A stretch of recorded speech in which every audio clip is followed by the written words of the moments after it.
Hi, I'm Trevor Junt reporting from Gesa Field. Today was a hard-fought game between the Washington State University Cougars and the Utah State Aggies. It was very physical throughout the game.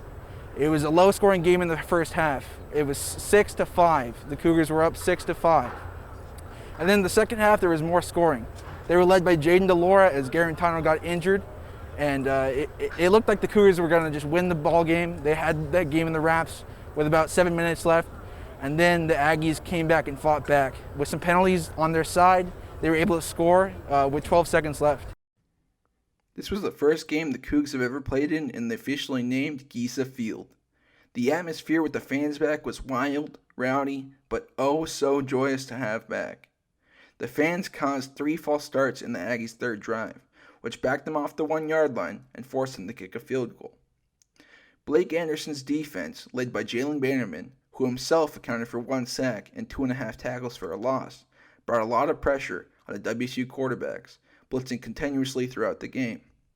This is actually the reason Jarrett Garantano had to leave after a hard hit, which caused a safety. Jaden DeLora was then forced to scramble often to try to make plays, rushing for 42 yards and passing for 155 yards with a touchdown. When DeLora entered the game in the second quarter, it looked like a fire was lit underneath him. He was hyping up his teammates on the sideline and came out with a spark. He led the team to score their first 3 points when he first entered. But the first half was really just a defensive struggle, and it was 6-5 Cougs at the half. Max Borghi then started off the third quarter with an impressive 64-yard rushing touchdown.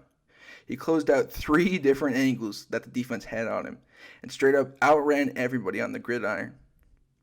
Switching between quarterbacks by Utah State caused for some indecision of their own, as Logan Bonner threw an interception and Andrew Peasley fumbled. Towards the end of the game, when it looked like the Cougs had it won, both teams started to get pretty chippy with some late hits after the whistle. Rolovich made some questionable decisions of his own throughout the entire game, but the fourth quarter may have been his biggest mistake. He put in Cameron Cooper in place of DeLora for a couple of plays in the red zone, which just ended up being a net loss.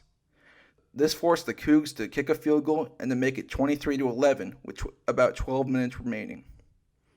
The Aggies then drove down the field and scored on a 2-yard run by Calvin Tyler Jr. with 5 minutes left. The Cougs were unable to waste the rest of the time, and the Aggies got one more shot. With that shot, they capitalized.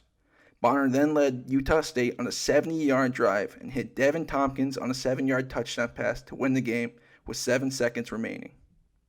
Like I said earlier, it was a hard-fought game between both teams, Washington State and Utah State.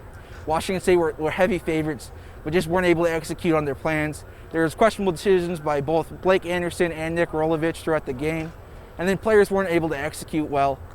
Blake Anderson played both quarterbacks, Logan Bonner and Andrew Peasley, and then Rolovich had some questionable red zone decisions.